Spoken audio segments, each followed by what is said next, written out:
রামপুরায় কার্নিশে ঝুলে থাকা তরুণকে গুলি ও দুজনকে হত্যায় হাবিবুর রহমান সহ 3 পুলিশের মৃত্যুদণ্ড। একজনের যাবজ্জীবন, রায়ে সন্তুষ্ট প্রসিকিউশন। এই রায়ের মধ্য দিয়ে আমাদের শহীদ পরিবার এবং আহত পরিবার তারা ন্যায় বিচার পেয়েছেন বলে আমরা বিশ্বাস করি। পলাতকদের ফিরিয়ে আনার উদ্যোগ। প্রায় 2 বছর পর বাংলাদেশি পর্যটকদের জন্য দুয়ার খুলছে ভারত। ঢাকা সহ 5 জেলায় ভিসা আবেদন শুরু। তিক্ততা ভরে বন্ধুত্বের হাত বলছেন বিশ্লেষক। নেচার আমাদেরকে এমনভাবে নিয়ে এসছে যে আমাদের সঙ্গে একটা বন্ধুত্বপূর্ণ সম্পর্ক থাকতেই হবে। প্রস্তাবিত বাজেট বৈষম্যহীন, সংসদে বললেন পরিকল্পনা প্রতিমন্ত্রী। বাজেট বাস্তবায়নের জন্য পরিষ্কার রূপরেখা তৈরি করা হচ্ছে। কালো টাকার উৎস পুরোপুরি বন্ধ করার তাগিদ। যারা সৈরাজ যাচ্ছিল টাকাটা তারা বসে 9 কোটি টাকা ফেলে চলে গেছে।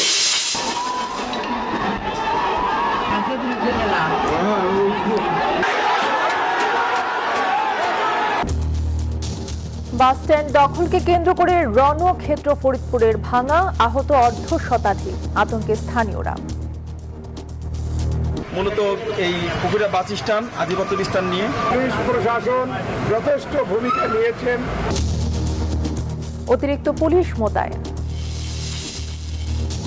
বেকারত্ব ও আয় বৈষম্যের অন্যতম কারণ জ্বালানি সংকট, বললেন বাণিজ্য মন্ত্রী।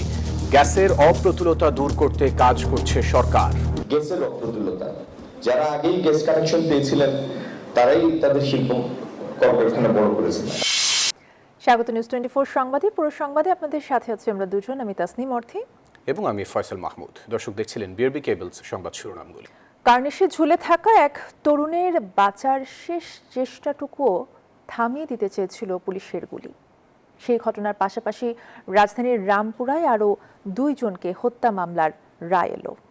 জুলাই আন্দোলনের মামলাটিতে সাবেক ডিএমপি কমিশনার হাবিবুর রহমান সহ 3 পুলিশ সদস্যের মৃত্যুদণ্ড দিয়েছে আন্তর্জাতিক অপরাধ ট্রাইব্যুনাল।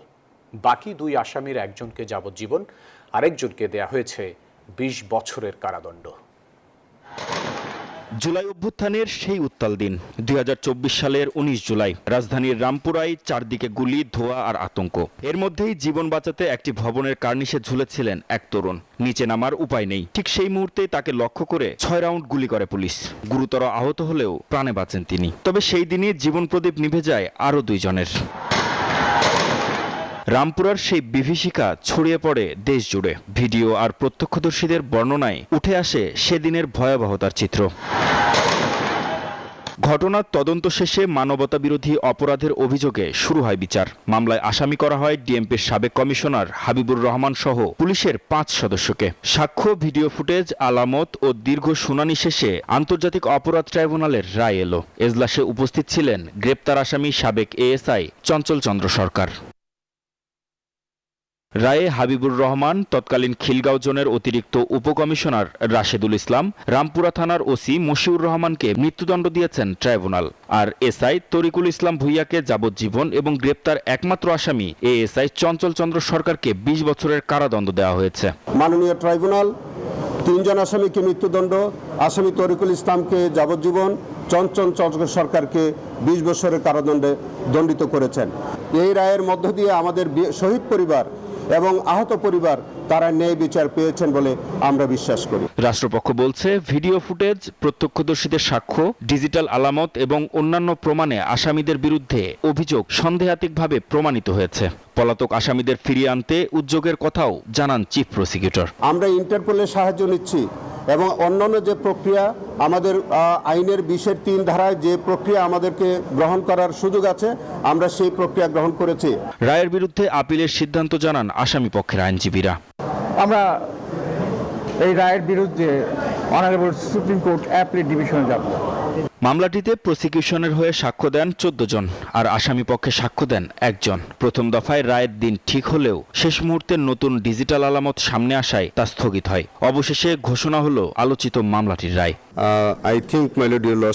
মাহমুদ হাসান, নিউজ 24, ঢাকা।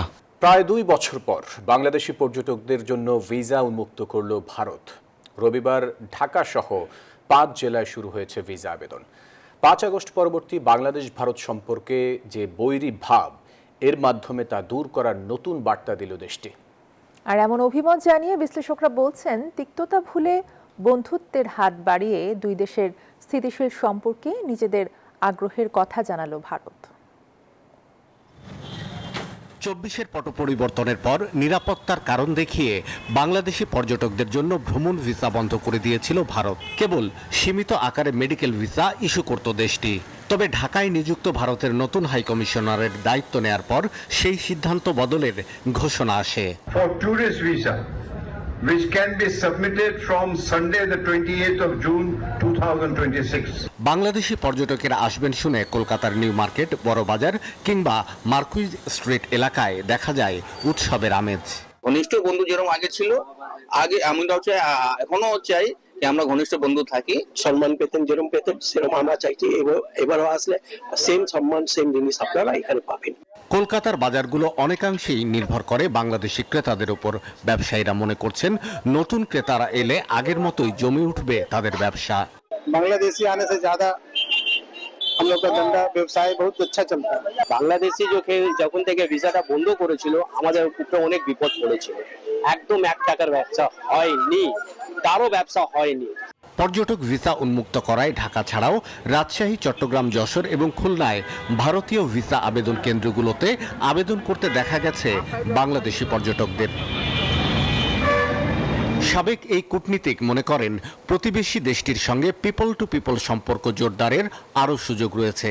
তিনি বলেন, বাংলাদেশের পররাষ্ট্র মন্ত্রণালয় সম্প্রতি যে বহুমুখী কৌশল অবলম্বন করেছে, ভারতও এক্ষেত্রে ইতিবাচক ধারা ধরে রাখতে আগ্রহী। নেচার আমাদেরকে এমনভাবে নিয়ে এসছে যে আমাদের সঙ্গে একটা বন্ধুত্বপূর্ণ সম্পর্ক থাকতেই হবে। আমরা যতই চাই না কেন, বা ভারত যতই চাই না কেন, আমাদের প্রতিবেশী হয়ে থাকতেই হবে। যতদিন বাংলাদেশ আছে ভারতের প্রতিবেশী হয়েই থাকতে হবে, এবং ভারত যতদিন আছে বাংলাদেশের প্রতিবেশী হয়েই থাকতে হবে। অবশ্যই আমাদের এটা মনে রাখতে হবে যে ভারত একটা শক্তিশালী দেশ, অর্থনৈতিকভাবে শক্তিশালী, তারা মিলিটারিভাবে শক্তিশালী, বিভিন্ন দিক থেকে তারা শক্তিশালী, এবং এই অঞ্চলে ভারতের একটা রোল প্লে করে। কূটনৈতিক বিশ্লেষকদের মতে পর্যটক ভিসা চালুর ফলে চিকিৎসা ও পারিবারিক ভ্রমণের পাশাপাশি ব্যবসায়িক যোগাযোগ বাড়বে। সবচেয়ে বড় বিষয়, দীর্ঘদিনের কূটনৈতিক টানাপোড়েনের পর এটি দুই দেশের মধ্যে আস্থা পুনর্গঠনের একটি দৃশ্যমান পদক্ষেপ হিসেবে বিবেচিত হতে পারে। শাহ আলী জয়, নিউজ 24, ঢাকা। সংসদে বাজেট আলোচনায় অংশ নিয়ে সরকারের উন্নয়ন কর্মকাণ্ডের ভূয়সী প্রশংসা করেছেন মন্ত্রী এবং সংসদ সদস্যরা। বিপরীতে ক্ষোভ এবং সমালোচনায় মুখর ছিলেন বিরোধী দলের সংসদ সদস্যরা। প্রস্তাবিত বাজেটকে বৈষম্যহীন বলে আখ্যা দেন পরিকল্পনা প্রতিমন্ত্রী জুনায়েদ সাকি। আর কালো টাকার উৎস পুরোপুরি বন্ধ করার তাগিদ দেন ব্যারিস্টার মাহবুবউদ্দিন খোকন। সংসদে প্রস্তাবিত বাজেটের উপর আলোচনায় অংশ নেন সরকারি ও বিরোধী দলের সদস্যরা। প্রস্তাবিত বাজেটকে বৈষম্যহীন এবং সব শ্রেণী পেশার মানুষের জীবনমান উন্নয়নের রূপরেখা বলে আখ্যা দেন পরিকল্পনা প্রতিমন্ত্রী। আর বাজার থেকে 500 ও 1000 টাকার নোট তুলে নেওয়ার প্রস্তাব দেন সরকার দলীয় সংসদ সদস্য ব্যারিস্টার মাহবুবউদ্দিন খোকন। টাকা নগদ টাকা ঘরে, যেহেতু ব্যাংকের মানে রাস্তা নাই, নগদ টাকা ঘরে, এবং যারা স্বৈরাচার ছিল টাকাটা তারা বসে নগদ টাকা ফেলে চলে গেছে, এবং ঘরে ঘর টাকা আছে, ব্যাংকে রাখে না মানুষ। আমরা 500 টাকা 1000 টাকার নোটা ব্যান করে দিই না। 2 মাসের মধ্যে টাকা জমা দিতে বলি, লিগাল করতে পারবে। যদি ট্যাক্স ফাইলের টাকা না থাকে 25% টাকা দিয়ে লিগাল করবে। দেখা যাচ্ছে আবার বাজার ঘাটতে ফিল আপ হয়ে যাবে, 2 লক্ষ 2.5 লাখ প্রায় ব্যাংকের টাকা পর লিগাল হয়ে যাবে টাকাটা, এবং সেটা আপনার ইনভেস্টমেন্ট হবে, মানে ইকোনমিক হুইল ঘুরবে। বাজেট বাস্তবায়নের জন্য পরিষ্কার রূপরেখা তৈরি করা হচ্ছে, এবং সেই রূপরেখা অনুযায়ী আমরা দ্রুততম সময়ের মধ্যে সময়াবদ্ধ এবং ব্যয়সীমার মধ্যে যাতে বাজেট বাস্তবায়ন করতে পারি তার উদ্যোগ নেওয়া হচ্ছে। আলোচনায় অংশ নিয়ে সড়ক পরিবহন ও সেতুমন্ত্রী বলেন, দেশের মানুষের উন্নয়নকেই বাজেট প্রস্তাবে অগ্রাধিকার দেওয়া হয়েছে। আর অতীতে রাজনৈতিক নির্যাতনের শিকার নেতাকর্মীদের জন্য বিশেষ বরাদ্দের দাবি পররাষ্ট্র প্রতিমন্ত্রীর। এখানে জুলাই যোদ্ধাদের জন্য বাজেট রাখা হয়েছে, সেটা আমরা স্বাগত জানাই। অবশ্যই যদি প্রয়োজন হয় আরো জুলাই যোদ্ধাদের পরিবারের জন্য বাজেট আমার মনে হয় রাখা উচিত, কিন্তু 17 বছরে আমাদের তৃণমূলে হাজার হাজার নেতাকর্মী, গ্রামের গরিব নেতাকর্মীরা যারা নির্যাতিত হয়েছে, তাদের জন্য বাজেটে অ্যালোকেশন রাখা প্রয়োজন মাননীয় স্পিকার। আর আমাদের রাজস্ব আরোহণ কর অনুপাতে যদি বলেন, সেটা যদি হয় 9% কাছাকাছি, নেপাল ভুটানও 13-14% করে, আমাদের ওখানে যেতে হবে। সেই জন্য অর্থমন্ত্রী চ্যালেঞ্জ দিয়েছেন। আমার বিশ্বাস রাজস্ব আয়ে ঘাটতি হবে না। সরকারি দলের এমন প্রশংসার বিপরীতে প্রস্তাবিত বাজেটে জাকাতের উল্লেখ না থাকায় ক্ষোভ জানান জামায়াতের অধ্যাপক মুজিবুর রহমান। আর পয়েন্ট অফ অর্ডারে দাঁড়িয়ে বিরোধী দলীয় নেতা ডাক্তার শফিকুর রহমান বলেন, জুলাই গণ অভ্যুত্থানের ঐতিহাসিক কৃতিত্ব দেশের আপামর জনতার। এমনকি ডক্টর ইউনূস আমেরিকায় গিয়ে একজনকে তিনি মাস্টার মাইন্ড বলেছিলেন। আমি সেই ব্যক্তি প্রথমে প্রতিবাদ করে বলেছি, এই আন্দোলনের একক কোনো মাস্টার মাইন্ড আমরা মানি না। আমাদের যুব সমাজকে কৃতিত্ব দিতে চাই, আর মাস্টার মাইন্ড হচ্ছে বাংলাদেশের 18 কোটি মানুষ। সংসদ অধিবেশনকালে মন্ত্রীদের অনুপস্থিতি এবং সংসদের ভেতরে সদস্যদের শৃঙ্খলা ভঙ্গের ঘটনায় তীব্র অসন্তোষ প্রকাশ করেন স্পিকার। সাইফুল ইসলাম, নিউজ 24, ঢাকা। জাতীয় সংসদ ভবন পরিদর্শনে আসা বিভিন্ন শিক্ষা প্রতিষ্ঠানের শিক্ষার্থী ও শিক্ষকদের সঙ্গে মধ্যাহ্নভোজ করেছেন প্রধানমন্ত্রী তারেক রহমান। দুপুরে জাতীয় সংসদ ভবনের ভিআইপি ক্যাফেটেরিয়ায় এই মধ্যাহ্নভোজের আয়োজন করা হয়। এ সময় প্রধানমন্ত্রী শিক্ষার্থীদের সঙ্গে মত বিনিময় করেন এবং তাদের খোঁজ খবর নেন। তিনি শিক্ষার্থীদের পড়াশোনার পাশাপাশি খেলাধুলা ও সৃজনশীল কাজে মনোযোগী হওয়ার পরামর্শ দেন। প্রধানমন্ত্রীর সঙ্গে এমন হৃদ্যতাপূর্ণ পরিবেশে সময় কাটাতে পেরে উচ্ছ্বসিত শিক্ষার্থীরা। ফরিদপুরের ভাঙ্গায় বাসস্ট্যান্ড দখলকে কেন্দ্র করে দেশীয় অস্ত্র নিয়ে সংঘর্ষে জড়ায় 15 গ্রামের মানুষ। এতে উভয় পক্ষের অন্তত অর্ধশত মানুষ আহত হন। সংঘর্ষ চলাকালে ফরিদপুর বরিশাল মহাসড়কের কয়েক কিলোমিটার এলাকা জুড়ে যানজটের সৃষ্টি হয়। পরে দীর্ঘ 4 ঘন্টা পরে পুলিশ ও রাজনৈতিক ব্যক্তিদের সহায়তায় পরিস্থিতি স্বাভাবিক হয়। খায়রুজ্জামান সোহাগের তথ্য ও ছবিতে ডেস্ক রিপোর্ট। প্রথম দেখায় মনে হতে পারে মধ্যযুগীয় কোনো যুদ্ধক্ষেত্র। কেউ হেলমেট পরা, কারো মাথায় গামছা বাঁধা, হাতে লাঠি সোঁটা, কারো হাতে ঢালের দেখাও মেলে। আধিপত্য বিস্তারকে কেন্দ্র করে ফরিদপুরের ভাঙ্গা উপজেলার হামিরদি ইউনিয়নের 11 গ্রাম ও মানিকদাহ ইউনিয়নের 4 গ্রামবাসীর মধ্যে সংঘর্ষের দৃশ্য এটি। রবিবার সকাল থেকে দীর্ঘ 4 ঘন্টা ধরে চলে এই সংঘর্ষ।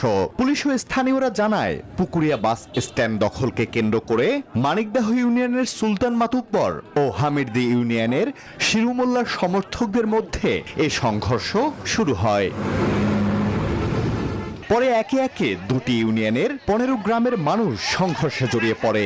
এতে পুলিশ, সাংবাদিক, রাজনৈতিক ব্যক্তি সহ উভয় পক্ষের অন্তত অর্ধশত মানুষ আহত হয়। সকালবেলা হাঙ্গামা শুরু হয়ে গেছে। 4-5 ঘন্টা যে গন্ডগোলটা হলো আজকে এখানে, মূলত এই পুকুরা বাস স্ট্যান্ড, আধিপত্য স্ট্যান্ড নিয়ে অনেকদিন ধরে আর কি গঞ্জাম চলতেছে। এ ঘটনায় ফরিদপুর বরিশাল মহাসড়কের কয়েক কিলোমিটার এলাকা জুড়ে সৃষ্টি হয় যানজট। পরে দীর্ঘ 4 ঘন্টা পর পুলিশ পরিস্থিতি নিয়ন্ত্রণে আনে। এ সময় পুলিশ রাবার বুলেট ও টিয়ার শেল নিক্ষেপ করে। আমরা সবার সাথে বিভিন্ন দুই পক্ষের সাথে কথা বলেছি যে আপনারা যদি এরকম করেন তাহলে এলাকার পরিস্থিতি খারাপ হবে। শেষ পর্যন্ত তারা কথা দিয়েছে তারা আর ঝামেলা করবে না। অলরেডি দুই পক্ষ দুই দিকে চলে গিয়েছে, এখন পরিস্থিতি স্বাভাবিক। এলাকা জুড়ে এখন থমথমে পরিস্থিতি বিরাজ করছে। নিয়ন্ত্রণে মোতায়েন করা হয়েছে অতিরিক্ত পুলিশ সদস্য। Desk report, news 24। গত 17 বছরে দেশে আশানুরূপ কর্মসংস্থান তৈরি হয়নি, যার প্রভাবে ক্রমান্বয়ে বেড়েছে আয় বৈষম্য। এর অন্যতম কারণ হিসেবে জ্বালানি সংকটকে দায়ী করেছেন বাণিজ্যমন্ত্রী খন্দকার আব্দুল মুক্তাদির। রাজধানীতে আন্তর্জাতিক অতি ক্ষুদ্র, ক্ষুদ্র এবং মাঝারি উদ্যোক্তা বা MSME দিবসের আলোচনায় তিনি এসব কথা বলেন। জানান, শিল্পে উৎপাদন সক্ষমতা বাড়াতে গ্যাসের সমস্যা সমাধানে সর্বোচ্চ জোর দিচ্ছে সরকার। দেশের মোট শিল্প প্রতিষ্ঠানের প্রায় 90% এখন অর্থনীতির প্রাণ ক্ষুদ্র ও মাঝারি শিল্প বা MSME খাতের দখলে। বিপুল কর্মসংস্থান ও নতুন উদ্যোক্তা তৈরির প্রধান চালিকা শক্তি হওয়া সত্ত্বেও এই খাতের প্রায় 65% প্রতিষ্ঠানই রয়ে গেছে অনানুষ্ঠানিক বা নথিপত্রের বাইরে। উদ্যোক্তারা বলছেন, নিবন্ধন জটিলতা এবং চড়া কর কাঠামোই এর কারণ। পোশাক নিয়ে কাজ করি, এটি একটি ইন্ডাস্ট্রিয়াল প্রোডাক্ট না, সুতরাং সেখানে আসলে বিএসটি কিভাবে ব্যবহৃত হবে সেই বিষয়টি খুব স্পষ্ট না। উন্নয়নশীল দেশ হিসেবেই নয়, বরং অন্তর্ভুক্তিমূলক উদ্যোক্তা উন্নয়নে একটি বৈশ্বিক মডেল হিসেবে প্রতিষ্ঠিত হবে। রোববার আন্তর্জাতিক ক্ষুদ্র ও মাঝারি উদ্যোগ দিবসের সভায় বাণিজ্যমন্ত্রী জানান, গত 17 বছরে আশানুরূপ উদ্যোক্তা তৈরি হয়নি। গ্যাস সহ জ্বালানির অপর্যাপ্ততায় সমাজে তৈরি হয়েছে আয় বৈষম্য। আয় বৈষম্য যে জায়গায় ছিল তার তুলনায় আরো অনেক বৃদ্ধি পেয়েছে। বৃদ্ধি পাওয়ার সব থেকে মৌলিক কারণ হচ্ছে গত 12, 15, 16, 17 বছরে নতুন উদ্যোক্তা তৈরি হয়েছে খুব কম। তবে বর্তমান সরকার ক্ষুদ্র ও মাঝারি শিল্প খাত সম্প্রসারণে উদ্যোগ নিয়েছে উল্লেখ করে মন্ত্রী বলেন, বিসিক শিল্প নগরীর পাশাপাশি তৈরি করা হবে নতুন শিল্প পার্ক। কারখানাগুলোর উৎপাদন বাড়াতে জ্বালানির সমস্যার সমাধানে সরকার আন্তরিক বলেও জানান মন্ত্রী। গ্যাসের অপ্রতুলতা, যারা আগেই গ্যাস কানেকশন পেয়েছিলেন তারাই তাদের শিল্প কলকারখানা বড় করেছেন। দেশে বর্তমানে 177টি এমএসএমই ক্লাস্টারের প্রতিষ্ঠান রয়েছে প্রায় 60,000, যার বার্ষিক লেনদেন 29,000 কোটি টাকার বেশি। ফারজানা রিয়া, নিউজ 24, ঢাকা। দেশব্যাপী শুরু হলো ভিটামিন A+ ক্যাম্পেইন। সকালে রাজধানীর শাহবাগে এক অনুষ্ঠানে এই কার্যক্রমের উদ্বোধন করেন স্বাস্থ্যমন্ত্রী সরদার মোহাম্মদ সাখাওয়াত হোসেন। তিনি জানান, 6 থেকে 59 মাস বয়সী 2,35,00,000-এর বেশি শিশুকে ভিটামিন A ক্যাপসুল খাওয়ানোর লক্ষ্যমাত্রা নির্ধারণ করা হয়েছে। প্রায় 14 মাস পর জাতীয় ভিটামিন A+ ক্যাম্পেইন। রাজধানীর শহীদ আবু সাইদ কনভেনশন সেন্টারে এই ক্যাম্পেইনের উদ্বোধন করেন স্বাস্থ্যমন্ত্রী সরদার সাখাওয়াত হোসেন। মন্ত্রী জানান, এই ক্যাম্পেইনের উদ্দেশ্য শিশুদের পুষ্টি ও রোগ প্রতিরোধ ক্ষমতা বাড়ানো। বলেন, হামের টিকা পায়নি এমন শিশুদের খুঁজে খুঁজে টিকা দিচ্ছে সরকার। মায়ের শাল দুধ যেন দেওয়া হয়, আপনারা একটু প্রচার করবেন, এটা আমাদের সবার দায়িত্ব। কারণ শাল দুধের চাইতে বড় ভিটামিন A স্টক আর কিছু হতে পারে না। অত্যন্ত উন্নত মানের টিকা কিনা হচ্ছে, যেটা আন্তর্জাতিক টেস্টিং ল্যাবরেটরিতে টেস্ট করে আমরা এনেছি। এদিকে ঢাকা উত্তর সিটি কর্পোরেশনে ক্যাম্পেইনের উদ্বোধন করেন উত্তরের প্রশাসক। বলেন, হামরুবেলার টিকার মতো ভিটামিন A+ ক্যাম্পেইনও সফল করবে সরকার। এই বর্তমান সরকার জনাব তারেক রহমানের নেতৃত্বে হামরুবেলাকে মোকাবেলা করতে সক্ষম হয়েছে। সারা বাংলাদেশের বিভিন্ন জেলায়, উপজেলায়, শহরে, পাড়ায়, মহল্লায়, গ্রামে, গঞ্জে আমাদের প্রতিটি সন্তানরা যাতে এই A+ ক্যাপসুলটি গ্রহণ করতে পারে, আমরা সেই ব্যাপারে তাদেরকে সহজ দেব। রোগ প্রতিরোধ ক্ষমতা বৃদ্ধির পাশাপাশি বিভিন্ন রোগ থেকে বাঁচাতে শিশুদের নিয়ে আসেন অভিভাবকরা।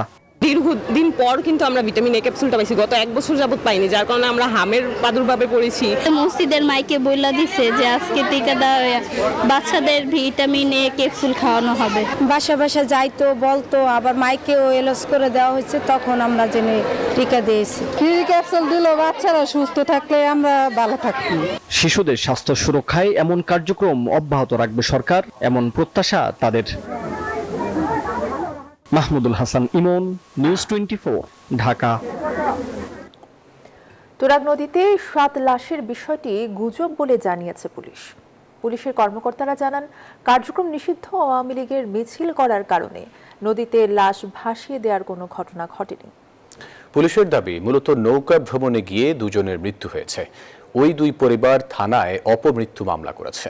বিশেষজ্ঞরা বলছেন, AI দিয়ে ভিডিও তৈরি করে প্রোপাগান্ডার কারণে প্রকৃত ভুক্তভোগীরা প্রতারণার শিকার হচ্ছেন। রক্তাক্ত তুরাগ নদী শিরোনামে সামাজিক যোগাযোগ মাধ্যমে প্রোপাগান্ডা চালাচ্ছে নিষিদ্ধ সংগঠন ছাত্রলীগের নেতাকর্মীরা। বিভিন্ন পোস্টে দাবি করা হয় 7 জনকে পানিতে ডুবিয়ে মেরে ফেলা হয়েছে। এ নিয়ে জরুরি সংবাদ সম্মেলন করে ঢাকা মেট্রোপলিটন পুলিশ ও ঢাকা জেলা পুলিশ। তারা জানান, ডিএমপি এলাকায় এ ধরনের কোনো ঘটনা ঘটেনি। জনমনে বিভিন্ন ধরনের গুজব ছড়ানো হচ্ছে যে এটা ডিএমপির ঘটনা থেকে এরা মারা গিয়েছে, ডিএমপির পুলিশ বা বিভিন্নভাবে ডিএমপির লোকজন এই ধরনের, বাট এটা একেবারেই বানোয়াট গুজব। এই জন্যই আজকে জনমনে এই বিভ্রান্তি দূর করার জন্য আমরা এই প্রেস ব্রিফিং করছি। এর আগে ঢাকা জেলা পুলিশ সুপার জানান, 24 ও 26 জুন সুমন ও রনি নামের যে 2 জনের মরদেহ পাওয়া গেছে, তাদের সাথে মিছিলের কোনো সম্পৃক্ততা নেই। প্রায়শই কিন্তু গোসল করতে নেমে ওখানে স্রোতের ব্যাপার আছে, অনেক সময় ওখানেও কিন্তু গোসল করতে নেমে অনেকে আর ফেরত আসে না, পরবর্তীতে আমরা লাশ পাই। এই জন্য আমরা বলতে চাই, এই ধরনের ঘটনাটা কেন্দ্র করে যে অপপ্রচার সোশ্যাল মিডিয়ায় চালাচ্ছে, এই ব্যাপারে আমরা তৎপর রয়েছি এবং তারা যারা করছে তাদেরকে আইনের আওতায় আনার জন্য তৎপর রয়েছি। বিশেষজ্ঞরা বলছেন ঘটনা ভিন্ন খাতে নিয়ে ফায়দা হাসিলের চেষ্টা করার প্রবণতা থেকে আমাদেরকে বের হয়ে আসতে হবে। তবে ভুক্তভোগীদের পরিবারকে কথা বলারও আহ্বান জানান তিনি। এআই ব্যবহার করে নানাভাবে ঘটনা তৈরি করে বিভিন্ন ধরনের বিশ্বাস উপযোগী ভিডিও চিত্র তৈরি করে ডিজিটাল লিটারেসি যাদের নেই তাদের একটা বড় অংশ কিন্তু এই ঘটনাগুলো দ্বারা প্রভাবিত হয়, বিশ্বাস করেন। অধিকতর নিশ্চয়তার প্রশ্নে সরকার কিংবা আইন শৃঙ্খলা বাহিনী চাইলে আরো একটি অধিকতর তদন্ত করে বিষয়টি স্পষ্ট করতে পারে। সুমন ও রনির পরিবারের সদস্যদের মুঠোফোনে একাধিকবার চেষ্টা করা হলেও তাদের সাথে যোগাযোগ করা সম্ভব হয়নি। আরিফুল ইসলাম, নিউজ 24, ঢাকা। এবারে আন্তর্জাতিক প্রসঙ্গ।